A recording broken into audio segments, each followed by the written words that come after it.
Idol, anong pinagkaiba ng mga kabataan noon sa kabataan ngayon? Kabataan noon, kumakaway ka kapag may dumara ang eroplano. Inaantay maubos ang tubig sa tabo sa ulo.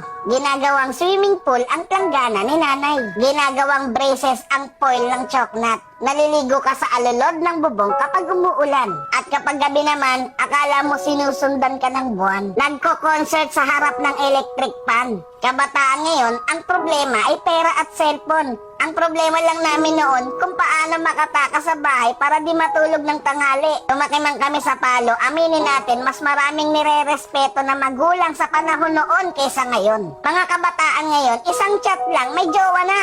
Eh kami noon sa claims lang umaasa. Broken-hearted pa pag friends ang resulta.